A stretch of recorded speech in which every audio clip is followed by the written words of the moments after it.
Hola a todos, ¿cómo están? Espero que estén muy bien. Les doy la bienvenida a un tercer capítulo de este podcast, Remediados.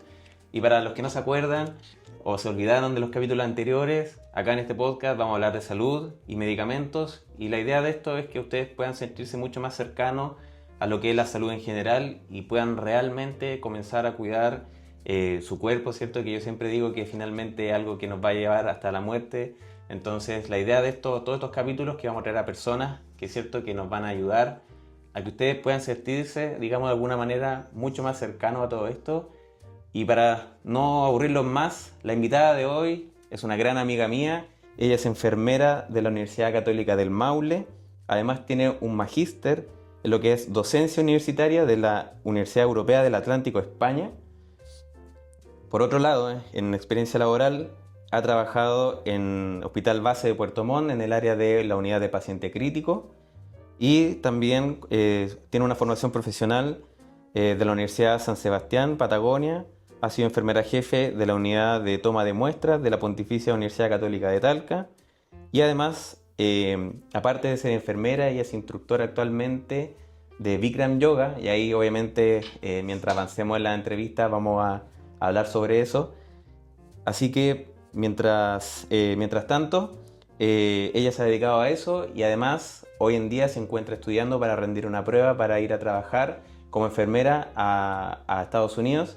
Así que sin más preámbulos, les presento a Loreto Velázquez. Loreto, muchas gracias por venir. Fue una intro larga, ¿cierto? Sí, súper larga, pero hartas jinetas ahí quedó Sí, con por el pecho supuesto, inflado. para que vean que los invitados que vamos a traer acá son de lujo, así que para que aprovechen esta instancia. Eh, Así que, Loreto, cuéntame, primero que todo me gustaría saber qué es lo que te llevó, qué es lo que te motivó a ser enfermera o estudiar enfermería. Mira, desde niña siempre me motivó el cuidado de la salud, ¿ya? Pero como que un poco no tenía clara como las directrices, ¿cachai? Como enfermera, sí, puede ser, y medicina, pero veía como muy largo. Entonces decidí estudiar enfermería porque me motivó un poco al cuidado de las personas. Como un poco bien, no me lo cuestioné mucho, sino que me gustaba el área de la profesión. Obviamente en mi familia no hay nadie de la salud, sino que eran cómo nos orientábamos en ese tiempo, hace mucho tiempo Mm. atrás, hace mucho tiempo, iban exalumnas como del colegio o en el preuniversitario, como hay una charla de enfermeras, hay una charla de otros profesionales, y me llamó mucho la atención la forma en que contaban cómo era el ejercicio de la profesión, y era mucho más allá que poner inyecciones. Yo lo veía como enfermería, poner Claro. inyecciones nomás. Así que, y me motivó, fíjate, el puntaje me dio y el primer año fue como no tan motivador porque son ciencias básicas, pero veía lo entretenido de la carrera es que desde segundo año ya empezamos a tener contacto con los pacientes en los hospitales, en el famoso hospital de Talca, y estuve ya haciendo práctica, y en Linares, Cauquenes, en Curicó también. Entonces era súper, como que rápidamente tú te dabas cuenta si te gustaba o no esa parte de la profesión. ¿Cachai? De preguntar al paciente o a las personas en realidad de cómo se sienten, porque el primer año era como mucho más en esa onda, como no tanto canalizado como a la enfermedad, a los medicamentos, porque eso venía un poquito más avanzado en la carrera, Claro.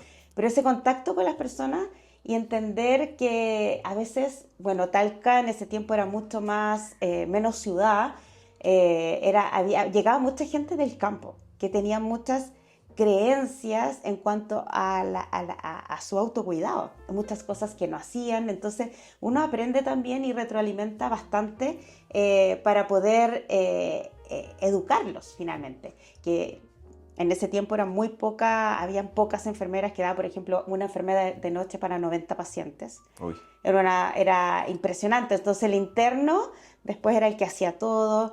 A veces no daba tiempo para conversar con las personas. Entonces ahora creo que la enfermería está mucho más, ha crecido mucho más. También tenemos más presencia en los centros de salud.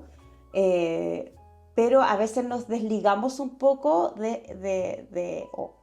o no nos organizamos bien, yo creo, para poder tener este contacto, que es con el que uno parte la carrera. Exacto. Y bueno, y ahí me di cuenta que, bueno, una profe me dijo, "Hoy se nota que tú querías estudiar enfermería", y era como, así como que era el sueño de mi vida, no, nunca lo pensé, pero me dijo eso y ¿sabes qué? Fue como, wow, o sea, no pensé y me motivó mucho más, fíjate, como a entregar mucho más de mí a las personas.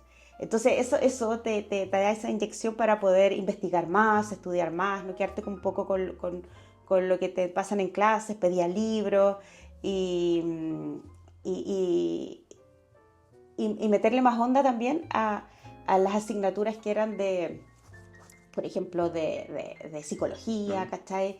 Porque en realidad cuesta un poco cómo me le pregunto esto a la persona. Entonces, Claro. ese entrenamiento un poco es como muy superficial, como que si alguien no tiene las habilidades sociales como desde antes, te cuesta mucho más. Y yo igual lo veía con algunos compañeros como esas falencias y eso hacía que tu gestión no sea tan eficiente para Claro. esa persona.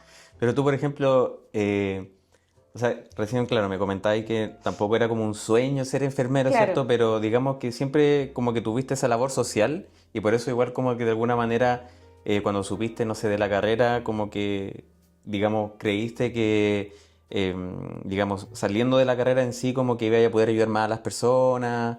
claro.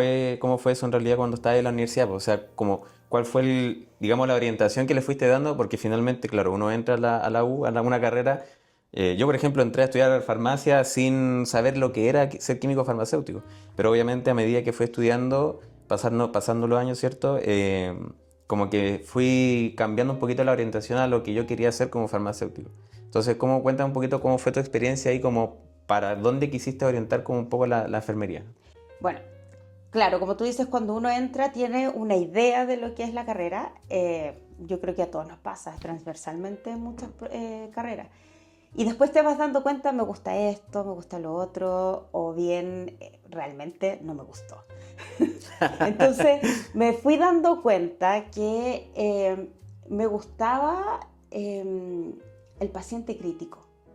Ah, ya, Porque ok. en ese tiempo éramos como la única universidad que tenía la carrera de enfermería, entonces teníamos todo para nosotros en, en, en, en todas las áreas de la salud, entonces tuvimos como muchas oportunidades. Y en ese tiempo uno hacía todo como alumno. Ahora todo está mucho más restringido, pero eh, me di cuenta que me gustaba el paciente que estaba grave, pero yo decía, no, eso lo veía como súper lejano porque encontraba que tenían que aprender otras cosas que no te pasaban en la unidad, es como una especialidad. Y veía que la familia, porque tú no hablas con el paciente, era como todo lo contrario. Entonces yo veía que uno podía hacer mucho con la familia, ¿me entiendes? Ujú.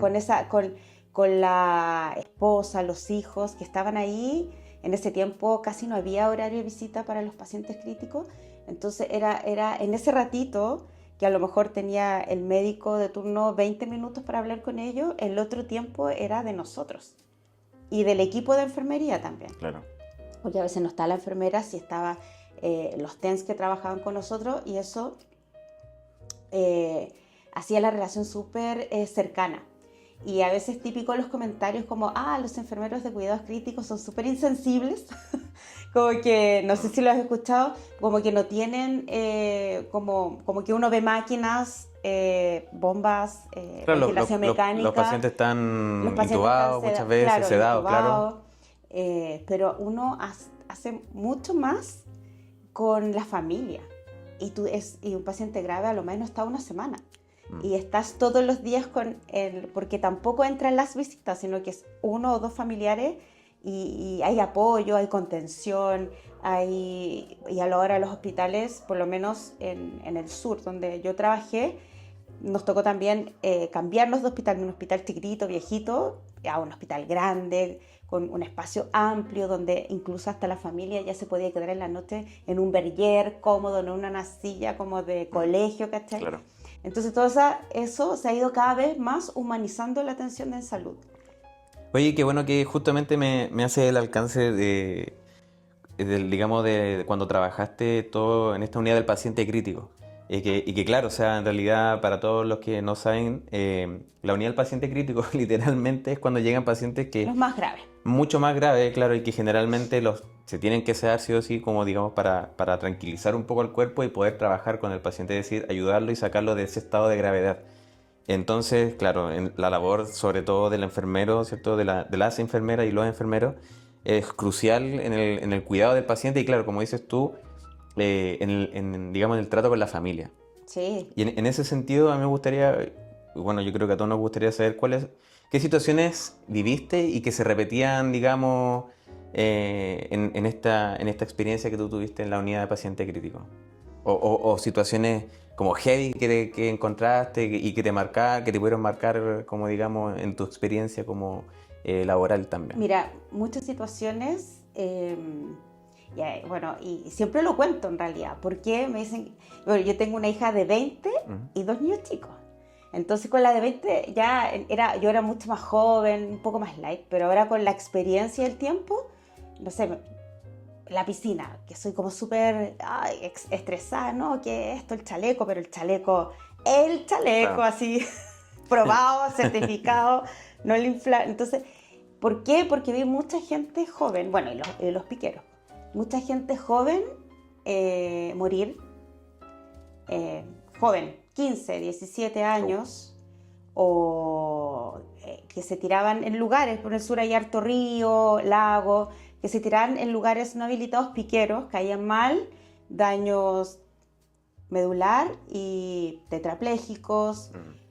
Heavy igual. Heavy, o sea, Sí. niños de 17 años que nos marcó. Me acuerdo que llegaron de la urgencia, la enfermera reanimando como en la camilla, igual que en las películas. Nos pasamos al paciente, tratamos de intubarlo y salía agua, morado, como para que un poco la gente se lo vaya imaginando. Y, o sea, ya había llegado muerto casi el paciente, era chico, tenía 16, 17 años, y el papá no quiso esperar afuera y entra en realidad con la camilla, y no quería salir, o sea, obviamente ante la adrenalina, la angustia y todo, el papá del niño se puso súper violento, y bueno, lo dejamos, o sea, y bueno, ahí el médico le tuvo que decir que él había fallecido, que prácticamente había llegado muerto, súper fuerte, porque lo dejamos al caballero, pateó mesones, tiró sillas, pero no en un tono de violento, sino esa angustia, Sí, y po. todos nosotros o sea, con esa, apretando, como aguantando un poco la respiración, porque fue súper, y así muchas situaciones, una embarazada, que había tenido recién la guagua, me acuerdo que llega obviamente sedada, tuvo una complicación en- como en la cesárea. Entonces Ok. y se le bajó la presión, se sintió mal, llamaron, hizo un paro, le llamaron al pabellón porque se dieron cuenta que estaba sangrando. No me acuerdo cómo fue la secuencia de los hechos, pero llegó a la UCI, obviamente súper sedada y, y sangrando por todas partes. O sea, Uh, y llegó, Tremendo. sí, falleció, estaba con muerte cerebral cuando la- la- cuando llegó a la habitación, al cubículo, y, y hicimos todo lo posible, así, drogas vasoactivas a full, y no hubo caso que pudiéramos sacarla, y como al día siguiente ya había fallecido, y era un matrimonio mayor que, no sé, cerca de los 40 años, que les costó mucho tiempo tener un bebé. Y el bebé estaba en la neo, ¿cachai? Oh. Y muchas situaciones así que en realidad tú dices, ¿cómo llegamos a esto? O sea, ojalá las UCI sean como contadas, así como, y cada vez están más grandes porque se necesitan más cuidados críticos, porque tampoco todo viene arrastrado desde antes, ¿cachai? Claro. O sea, obviamente hay situaciones un accidente, que no se pueden prever, pero, no sé, muchos accidentes de niños jóvenes y que después terminaban en procuramiento de órganos. Uf.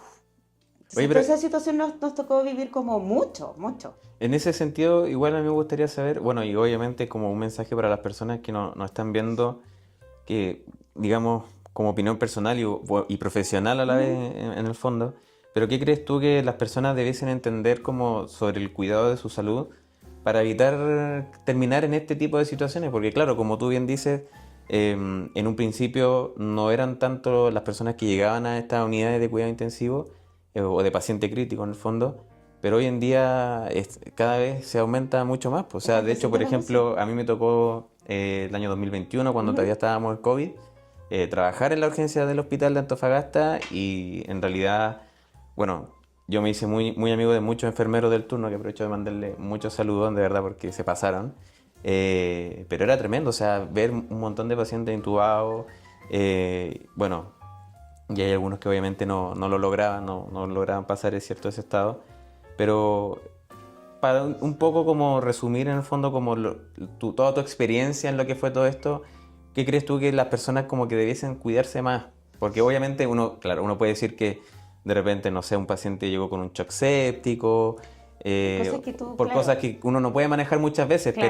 pero yo sé que siempre igual se pueden manejar las cosas con anterioridad, porque hay muchas veces que igual los síntomas que les pasan a las personas como que uno lo aguanta hasta el último, hasta cuando ya no puede más del dolor de repente, y ahí recién como que acude al médico, ya cuando quizás muchas veces no se puede hacer mucho. Entonces, como que, ¿cuál es tu opinión en base a eso?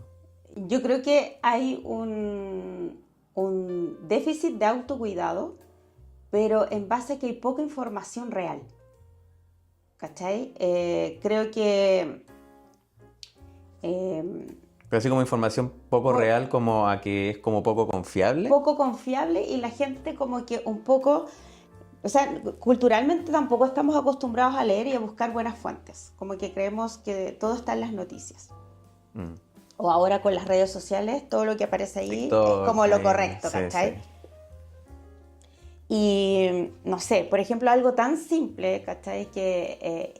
Y ocurre, es como la cantidad de niños que andan sin sistemas de retención infantil, ¿cachai? Ya. O sea, yo lo veo, o sea, Explícame cómo es eso? Sí. partiendo como desde los niños, la silla, lo que uno conoce como las sillas, es ley. Hay una ley que te dice que tienes que llevar a tus hijos o tu sobrino, lo que sea, en silla. Así ya.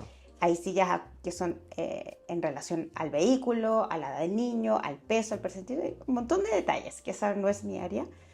¿Cachai? Y por ejemplo, yo veo en el jardín, en el colegio, los niños adelante, porque es cerca, sin sistema de retención infantil. Y los accidentes, o sea, si uno busca información, hay. O sea, un accidente a 20 kilómetros por hora, un niño que no está bien asegurado, Ujú. sale volando. ¿Cachai? Sí. Esa como decir, no es que voy a la esquina, no es que voy a... no es tan necesario, que es una exageración. Yo lo he escuchado, pero por todos lados. O sea, yo creo que en el jardín nosotros somos como los que más nos preocupamos de llevar a los niños súper seguros. Y ellos saben que no hay opción. O sea, ¿por qué Juanito va sin...? No, ustedes no. Y les explico, no es un no rotundo, sino que pasa esto les da seguridad, porque el cinturón, no, ustedes son muy pequeñitos para el cinturón de seguridad. Entonces, es eso, partiendo de esa educación. Ya, Porque perfecto. decimos, porque le Claro. bajamos a todo el perfil. O sea, en cuanto sabemos todos que la alimentación es un factor importante para que lleguemos bien a la vejez. El ejercicio también. Pero como que de repente creemos, no, es que antes todos los niños tomaban leche o todos los niños, los adultos mayores, hasta viejitos ya toman leche y ahora es malo y crecimos bien. Pero la calidad de las cosas que estamos consumiendo también ha cambiado, ¿cachai? Ha cambiado en la cantidad de aditivos, de azúcares, entonces nos vamos quedando como mucho con las cosas que eran antes y antes no nos enfermábamos y ahora, pero no actualizamos nuestros conocimientos. Por ejemplo, quizás un Gatorade era agua, colorante, jugo de fruta y sal, un poco de sal, y ahora tiene un montón de palabras que tú ni siquiera conoces, ¿cachai?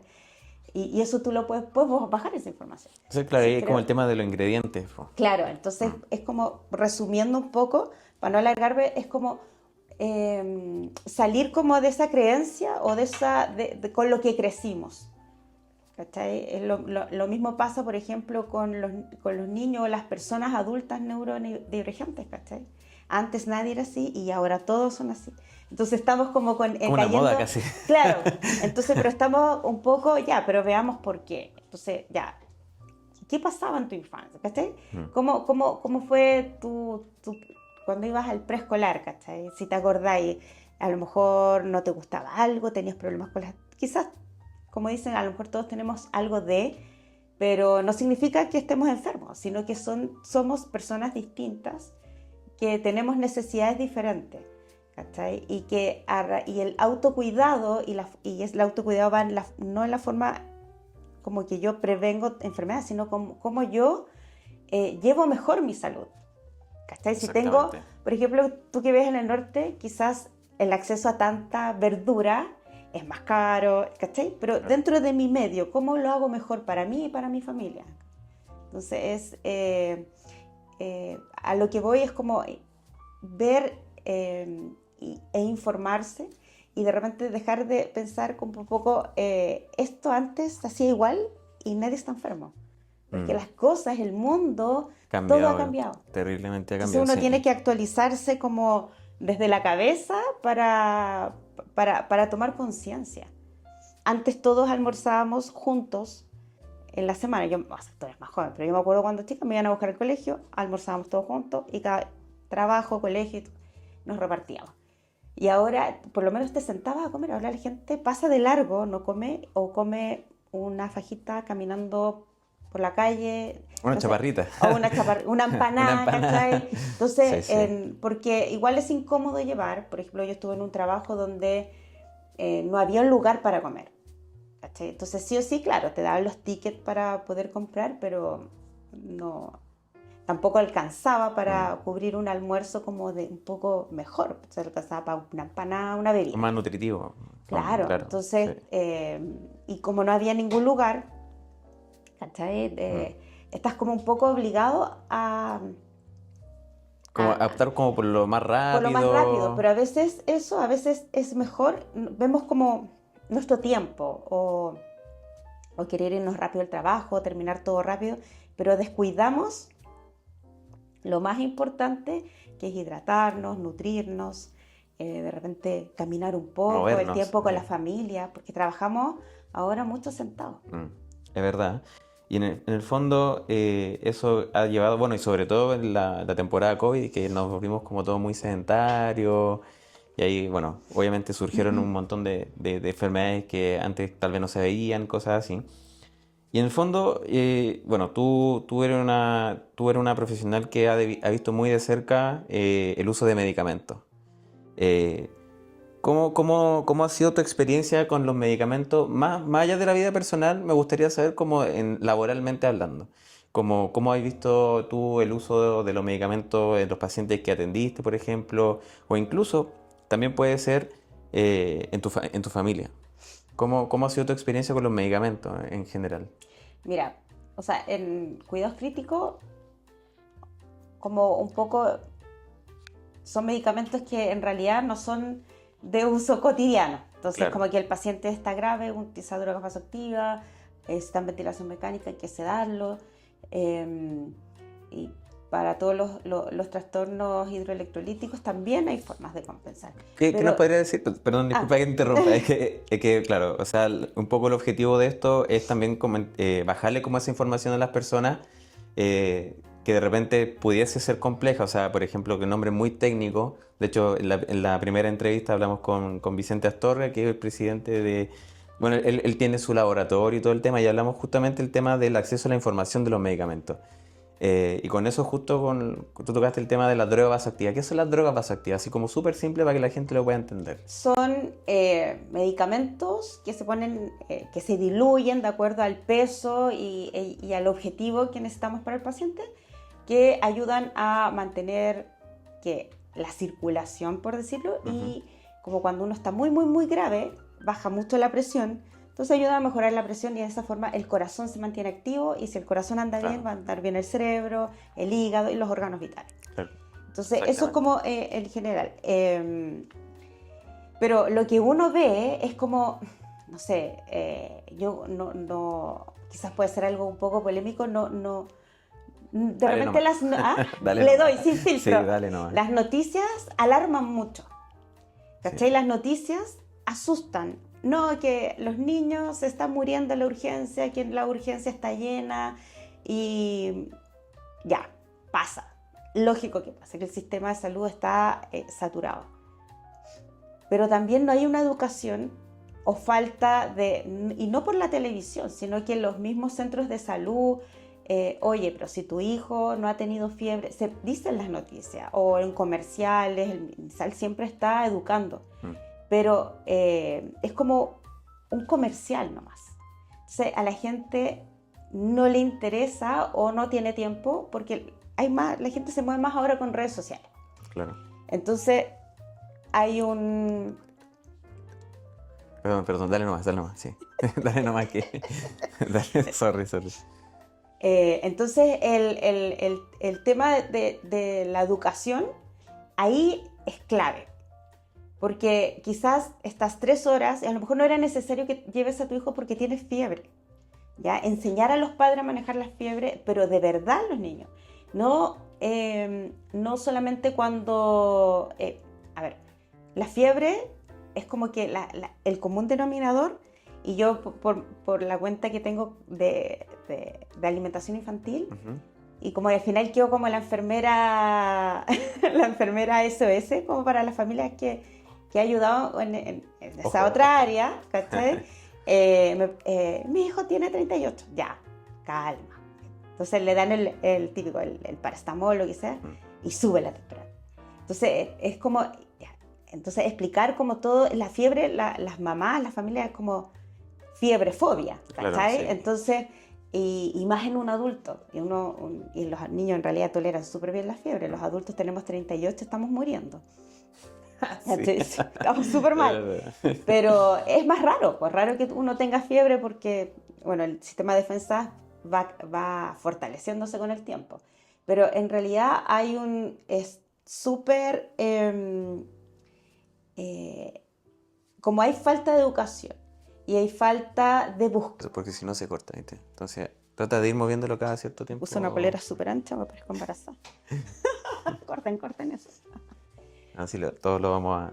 Disculpen que obviamente estas cosas pasan nomás. Chascarros. Son chascarros nomás, así que dale nomás, Sí. así que disculpen. Y fíjate que, retomando el tema, como hay una falta de conocimiento, uno al final llena a los niños de medicamentos porque no quiere que se enfermen. Si uno ve publicidad y en la tele, en redes sociales, en TikTok, en Instagram, toma esto para que tus hijos no se enfermen. O sea, el mejor aliado es que los niños se enfermen, porque de esa forma generan y fortalecen sus defensas. Sí, exactamente. ¿Cachai? Entonces cuando me preguntan, ¿pero tú qué haces? Porque los míos, te juro, yo como que en ese sentido yo lo puedo ver, ¿cachai? Como que mis hijos son como mi evidencia. Ellos son los que van casi solos, únicos, al jardín en invierno. Yeah. Porque eso de que ya no los lleves, claro, porque es un tema social también, porque si los niños se enferman, como no hay una educación colectiva, llegan todos esos niños, la mitad de un curso, directo a la urgencia, y colapsan las urgencias. Entonces, leía una cuestión de que no, el año pasado o el año antepasado fue todo un éxito la campaña de invierno, porque los niños fueron al jardín. Claro, salieron antes las vacaciones y obviamente no se enfermaron porque era obvio. Lo bueno es que los jardines son los únicos que continúan, sí. Porque tienen otro objetivo los jardines. Y claro, y hay muchos comerciales, como te decía, o fórmulas, o no voy a decir nombres, pero tarritos como de leche para aumentar las defensas. O sea, la mejor forma que tus hijos aumenten las defensas es dándole menos medicamentos, que coman las frutas, no las compotas, que tengan una alimentación variada. Entonces, Exactamente. hablo harto porque ahora me estoy enfocando a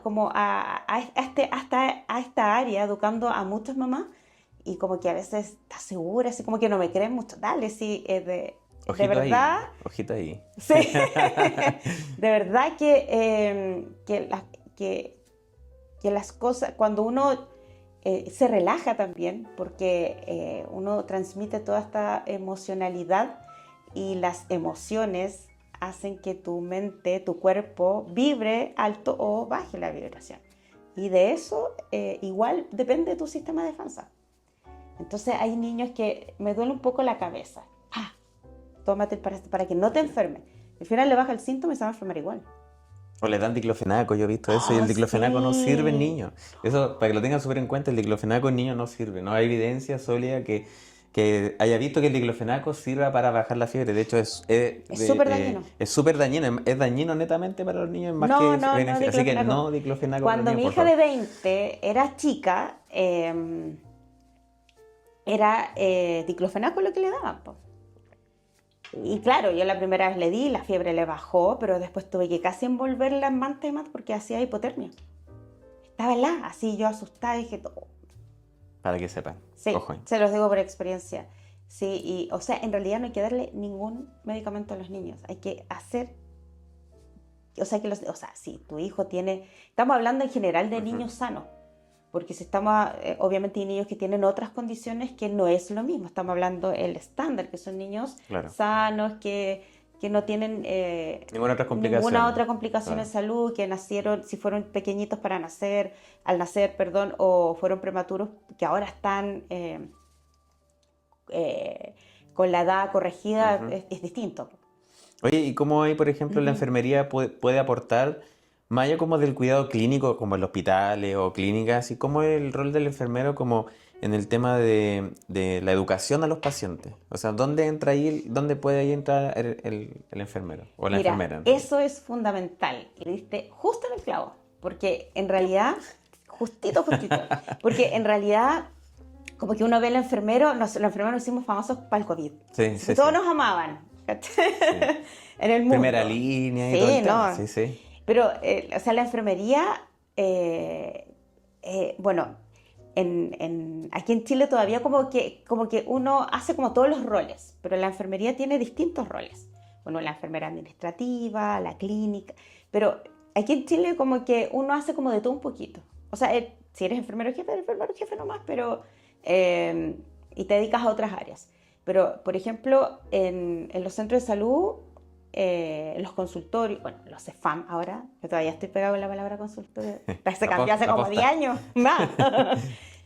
Eh, eh, no hay como un rol definido como esta es la enfermera educadora y que se encarga de hacer programas de educación, de ir a los colegios, de apoyar a distintas áreas. O sea, tú vas a, no sé, pues ahora mis niños que le estábamos viendo colegio, y esta es la enfermería. ¿Ay, tienen enfermera? No, hay un... Y al final como que la enfermera, tienen un técnico en enfermería que finalmente a los niños, como no les puedes dar nada, como que los cuidan un Claro. ratito, es como más una contención más emocional, hasta que llegan los papás. ¿Cachai? Pero no hay, por ejemplo, yo que estoy como investigando y estudiando el tema, como te había contado en Estados Unidos, allá sí existe la enfermera educadora, así como, Ah, ya, pum, ok. como un área, así como existe la enfermera clínica, Casi como una especialidad. claro, claro, y que está en los colegios, y que está en los centros de salud, y que está a cargo de una feria de salud educando, y con cómo prevenir el cáncer de mama, ¿cachai? Como súper empoderado ese rol. Y cuando, por ejemplo, las universidades hacen harto este trabajo, como de salir a la comunidad con alumnos y educan, pero es como que eh, unas charlas, es como de más, yo lo encuentro como muy superficial, pero diferente es como tomar un grupo de adultos mayores, hacer un programa con ellos y, y tenerlos como, así como una escuela, ¿cachai? De autocuidado. Yo desconozco, sí, ahora como en realidad yo nunca trabajo en atención primaria, siempre en hospitales, pero cuando uno es interno hace más cosas. sea, me acuerdo en mi internado íbamos a una sede de adultos mayores y con los alumnos de la universidad también, de la San Sebastián, donde trabajé harto tiempo. Hacíamos hartas cosas y como que cuando uno es estudiante tiene como así muchas ideas, así como que quiere cambiar el mundo. Entonces dije, chicos, hagan esas ideas, ¿cachai? Vamos, porque después cuando uno trabaja uno sabe que los recursos son limitados, como que se pone a trancas solo, ¿cachai? Sí. Pero a veces no necesitas tantos recursos, sino que necesitas más tiempo para poder llegar a más personas. Pero educar de verdad, no solamente pararse con un papel o con un data a dar una clase. A nadie le importa. Si tú quieres que un adulto mayor recupere fuerza o es secuelado de un accidente cerebrovascular, hable con el kine, hagan algo, un programa, enseñen 3 ejercicios y van a la sede y hacemos los ejercicios, ¿cachai? Yo no sé cómo se están dando las cosas ahora, pero de repente educamos mucho como a la antigua, así como yo hablo y después te preguntan. Pero no así como un poco método Montessori. Claro. Aprender jugando como una onda así, donde exista participación. Porque ahí es cuando te queda en la retina. Oye, y qué importante en realidad conocer ese aspecto, porque finalmente, ¿qué pasa? Que como que se ve esa como un poco relación como asimétrica entre el profesional y el paciente, cuando en realidad yo creo que no debiese ser tanto así. O sea, ¿a qué me refiero con esto? Es decir, como llegar a un nivel en el que la persona o el paciente realmente entienda lo que tú estás hablando. Y me pasa mucho, o sea, el tema de como en vez de decir fármacos o medicamentos, decir remedios. O pastillas, porque la gente lo entiende de esa forma. Entonces, justamente en ese sentido, y hoy en día hemos visto un alza tremenda en realidad de personas con enfermedades crónicas. ¿Cuáles son enfermedades crónicas? Por ejemplo, hipertensión, diabetes, hipotiroidismo, ¿cierto? Y no sé si dentro de toda la experiencia laboral que tú tuviste, que ahora vemos que es harta, ¿cierto? ¿Qué aspectos fundamentales crees tú que debiesen conocer este tipo de pacientes con enfermedades crónicas, en el fondo para manejar mejor su enfermedad? Y agregando eso, bueno, tu contenido yo lo he compartido como con hartas personas mayores, porque es súper claro eso, hablar de remedio, y en ese sentido quiero felicitarte porque hablas en el común denominador, y se entiende, pues súper claro el mensaje que tú entregas. Entonces eso, primero, yo no he visto una cuenta, ya la otra vez te lo dije. Y siempre hablan como en lo técnico, po. Sí, y al final uno cree que el tecnicismo está así como yo sé más. Y no, el que realmente llega a la persona. Usando palabras bonitas. Claro. ¿No? Hay que hablar en fácil. Exactamente. Y ahora, bueno, lo que me comentas, no, y es peor porque ahora más gente joven. En los años 70, en los años 80, la gente que tenía enfermedades crónicas, diabetes, hipertensión, problema de tiroides, síndrome metabólico, era gente mayor. Eran adultos mayores y no eran asociados como tanto a la obesidad, sino que era como realmente una condición genética. Es como ya, no sé, si tú ves las películas de los años 70, como que los gringos eran todos flequitos. Como 30 centímetros, y todos angostitos. Y ahora, ¡pum! ¿Cachai? Sí. No, bueno, Estados Unidos, ¿para qué? Y nosotros estamos en enfermedades cardiovasculares, estamos en el mismo ranking. O sea, estamos parejito con Estados Unidos. Por eso yo te doy como ese ejemplo, porque ellos siempre están estudiando el tema, pero no hacen mucho para mejorar la calidad de la alimentación. Exacto. Tú vas a un supermercado y encontráis, es el paraíso de químicos y azúcares. Sí. De ultraprocesados. Ultraprocesados, ¿cachai? O sea, es como un poco volver a la alimentación real, ¿cachai? Porque finalmente todos estos problemas de salud, estas enfermedades crónicas, ocurren porque comemos mal, ¿cachai? Porque ahora, no sé, pues los niños que comen en el colegio, o sea, o sea, yo lo veo porque estoy de nuevo en esa situación. Claro. O sea, el niño que no tiene una buena, la familia en realidad, que no tiene una buena relación con la comida, y no estoy hablando de bulimia, de anorexia, ni nada, Sí, claro. nada de eso. Igual es bueno dejarlo claro. Sí, el niño cumple 10 años y va a querer comprar el almuerzo.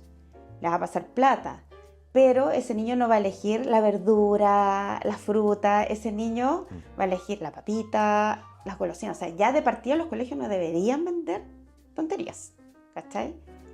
Y es lo que más venden. Imagínate, fuimos a ver un colegio X y justo estaba, no sé si el recreo o estaba el kiosco abierto. Así una bolsa de cabrita. Y aparte que los precios son para estudiantes, po. Entonces son más baratos todavía. Más baratos todavía, sí. ¿Cachai? Entonces, yo me acuerdo que cuando íbamos a unas escuelas públicas, con los alumnos de la Universidad de San Sebastián, habían kioscos saludables. Y vendían los trocitos de piña. Y eran, no sé si eso sí, estoy hablando como el año 2005, no como el 2010. ¿Cachai? Y era súper entretenido, porque los niños iban a comprar, y súper bajo costo, el trozo de piña, galletones de avena, que era todo casero, que lo hacían los mismos apoderados, y como un emprendimiento dentro de la escuela de los apoderados, una escuela en Puerto Montt que fuimos harto, a peso, talla, cosas puntuales de enfermería de la práctica, pero nos llamó la atención esos kioscos, y yo lo encontraba fantástico. Y en el colegio mi hija no tenían en realidad kiosco. Pero volviendo atrás en la calidad de la alimentación y cómo nosotros abordamos eso. Por ejemplo, nosotros tenemos como para los cumpleaños son libres, pero cuando tus hijos aprenden a comer no a las horas, sino que vamos a almorzar a las 12 del día o a las 3 de la tarde, están las ensaladitas, la comida, y comemos lo que en realidad no obligar, como otra, tenemos nuestra rutina, no obligar, sino que disfrutar el momento de la comida. Después yo veo que mis hijos, claro, les ofrecen, no quiero pizza, ¿cachai? Porque saben que eso no es bueno, que en el fondo ya adquirieron el hábito. El hábito de priorizar. Exacto. Comer cuando de verdad tienen hambre, o cuando tienen y si comen pizza está bien, si comen papas fritas o suflito está bien, en los cumpleaños, ¿cachai? Y en algunas como actividades familiares ya hacemos un picnic, ya llevemos unas galletitas, ya compremos galletas de tal marca, pero en general tener como desde niño una relación buena con la comida, claro. ¿Cachai? O sea, es mucho mejor que tú hagas un queque, bueno, hay tiempo, pero a veces, no sé, a veces yo he sacado recetas de barrita cereal de TikTok, súper fáciles de hacer, que no nos demoramos nada, incluso hasta los niños la hacen. Ya está como con 3 ingredientes, súper claro, poco. Claro, es como mantequilla de maní, un poco de miel y avena. Y revolver, y refrigerar. Que quede bien apretado nomás. Entonces, hay opciones para sacar como recetas o tips, ¿cachai? A veces lo importante, como te decía, es que a veces compramos los queques que están a Luca en el supermercado, y yo me he tentado, o sea, un paquetito así como de 6 muffins a Luca, y un tamaño como justo para los niños. Después digo, ya, lo voy a leer para no comprarlo, ¿cachai? Porque el precio es súper conveniente. Ni siquiera sé lo que es, lo único que conozco aquí es harina, azúcar. Puro nombre raro, nomás. Claro, entonces es como que yo ahí me sentí, ya, filo. Y después súper fácil, o sea, no súper fácil, necesitáis tiempo, hay familias que trabajan todo el día, pero a veces es mejor darles un plátano que obviamente que comprarles esos quiquitos. Entonces por eso la forma, a veces porque las cosas son más fáciles o no. La industria alimentaria nos engatusa con las ofertas, con que esto es sano, pero no es sano, ¿cachai? El primer ingrediente es azúcar. Entonces, como dentro de nuestras posibilidades, como te decía, buscar la mejor opción que tenga. Exactamente. Oye, qué tremendo en realidad lo que estamos hablando, porque bueno, en realidad yo sé que últimamente igual, bueno, cuando te conocí el año pasado, ¿cierto? A mediados del año pasado, ¿cierto? Ahí obviamente no, digamos, te conocí como en esta faceta de que te dedicas como al tema de la alimentación de los bebés, ¿cierto? De los niños pequeños. Pero yo sé también que tú tienes otra faceta, ¿cierto? Como doble personalidad. Claro, doble agente. No, pero de que es muy, de que tú estás, ¿cierto? Muy incluido, o sea, perdón, muy, participas muy activamente de lo que es el Bikram Yoga. Yo cuando lo escuché yo no tenía idea que era el Bikram Yoga, pero obviamente gracias a ti, bueno, también he visto tu contenido y todo lo que eso conlleva, pero ¿qué es el Bikram Yoga? Porque como yo, debe haber un montón de personas que también no cachen ni una que es el Bikram Yoga, entonces como para ir más o menos como dándole... Orientándonos. Sí, sí, Ya, primero que todo, está pendiente la clase. sí, Tu ¿verdad que no? práctica. Sí, sí, ya voy. Bueno, el Bikram Yoga, fíjate, es una disciplina. Es yoga. Ujú. Ya, son 26 posturas, las más fáciles. Del Hatha Yoga, que se hacen a 42 grados de calor. 42 grados. 42 grados de calor en una sala cerrada, para mantener el calor obviamente, y 50% humedad. Ya, es una disciplina que fue estudiada, estructurada para otorgar salud, Ya. recuperar y mantener tu salud. Por eso es uno de los yogas que más se practica en el mundo, y siendo que es la misma serie siempre, nunca cambia. Es la postura 1 a la 26, es siempre la misma. Entonces uno puede decir, pero ¿cómo no te aburres? Es que cada clase es distinto, cómo tú llegas, cómo está tu cabeza, cómo está tu salud, ¿cachai? Entonces yo llevo practicando como 12 años. Y el 2015, claro, este año cumplo 10 años de profe. 10 años. Pasa rápido el tiempo. Oye, pero ¿cuánto Sí. lleva? Como, porque yo, bueno, conocí el Bikram Yoga por ti el año pasado nomás, pero ¿cuánto lleva como instaurado eso? ¿De cuándo existe así? En el mundo, En el mundo. mira, si no me falla la memoria, como de los años 70. Ah, caleta. Mira, igual lo voy a investigar, no sé, mucho tiempo. Ahora me pillaste con ese dato Corten. puntual. Corten. Mira, no, sí, mucho tiempo. En realidad, el creador del método está vivo todavía, porque es un método, él no inventó las posturas. Las posturas son las del Hatha Yoga de Patanjali. ¿Cachai? Él está vivo todavía y todavía sigue formando profesores. Debe tener como 88 años y está en mejor estado físico que todos nosotros. Bueno, él desde niño, él es hindú, Bikram Chaudhuri. Él es hindú, entonces desde niño practicó yoga y tuvo es la historia corta, un accidente. Su maestro le salvó un poco la vida, porque tuvo una lesión tan grande en las rodillas que se les iban a amputar si no se mejoraba. Okay. Entonces empezó su maestro lo sanó. Es como siendo la historia en simple. Sus hijos son instructores, él dicta los entrenamientos 2 veces en el año. Obviamente con la pandemia se suspendió. Y bueno, hay profesores de Bikram por todo el mundo. Okay. ¿Ya? País que vas, encuentras un estudio.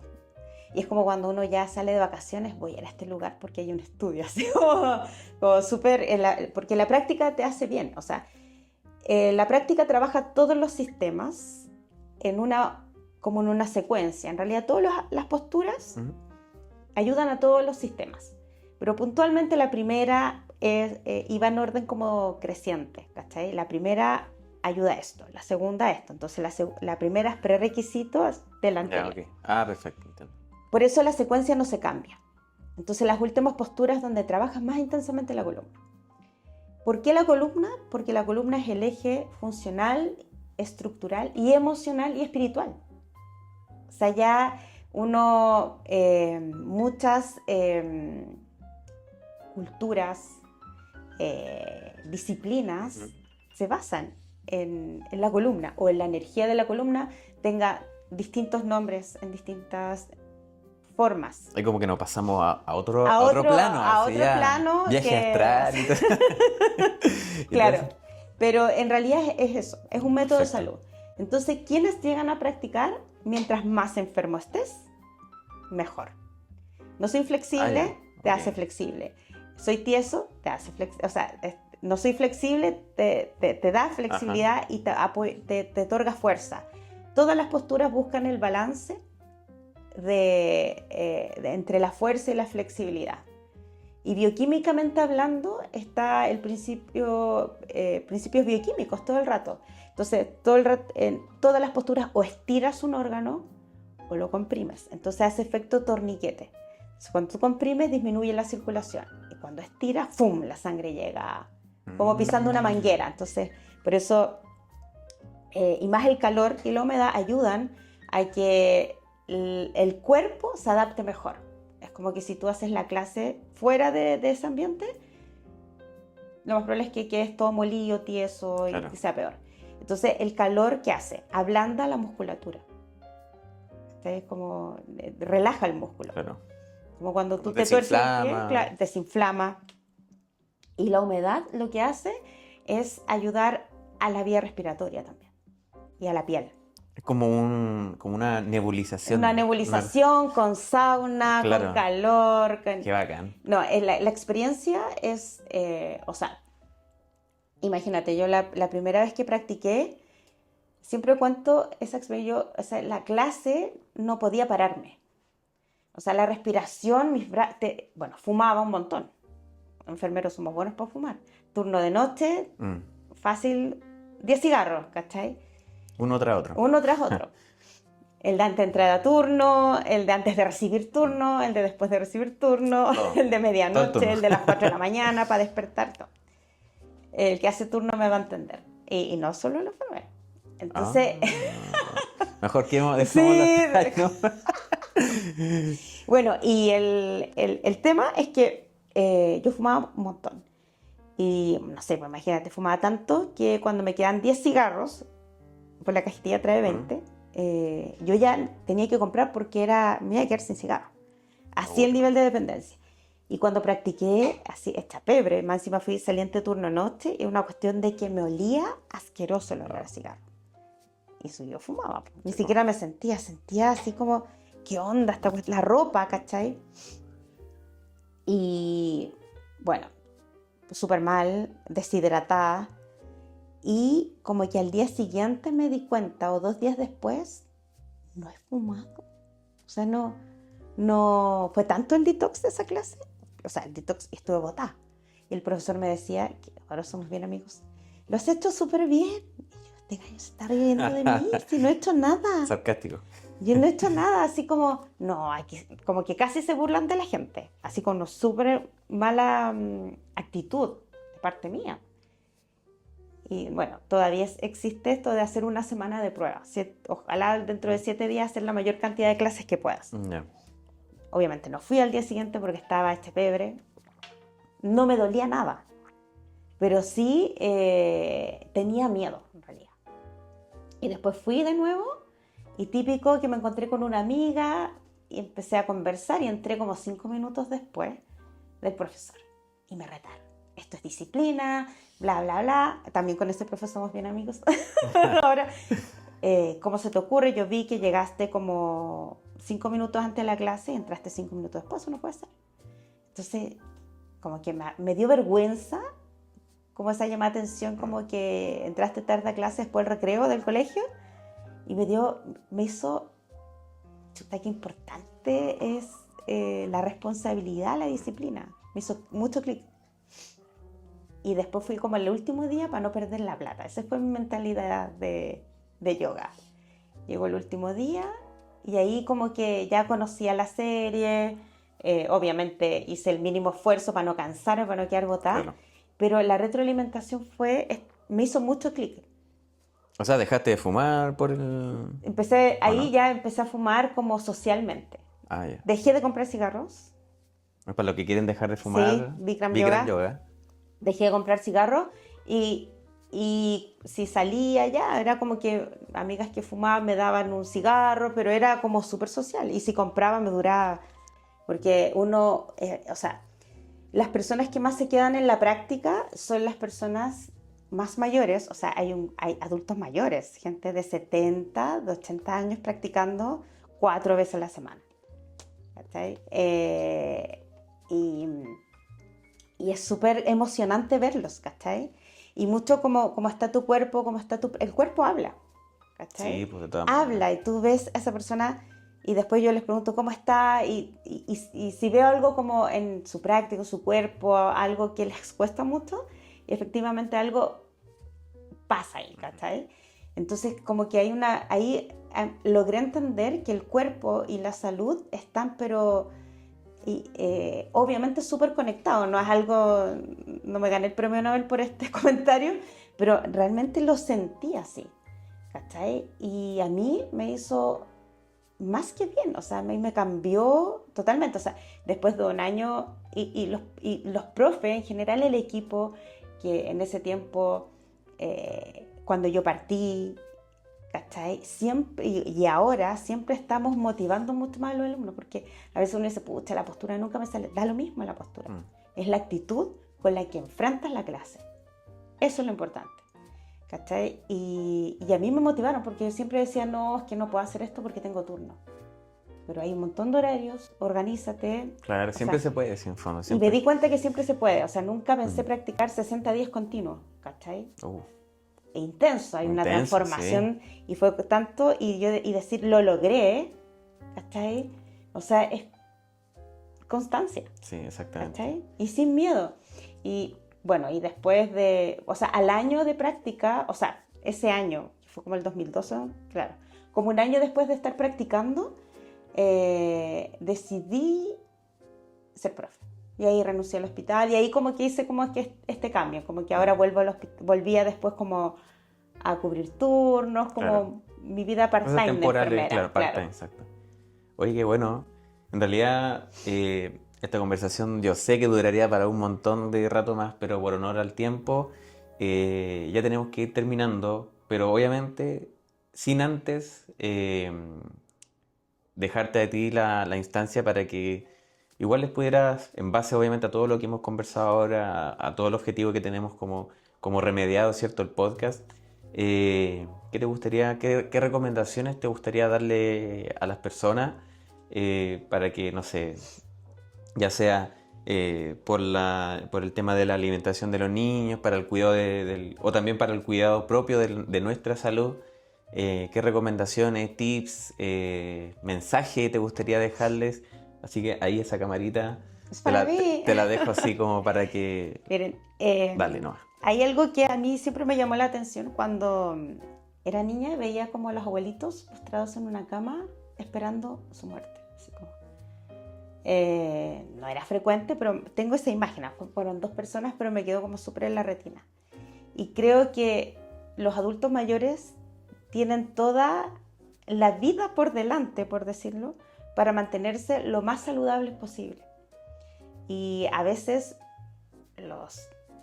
nuestros abuelos, nuestros padres o los que cuidan, como que limitan mucho a los adultos mayores.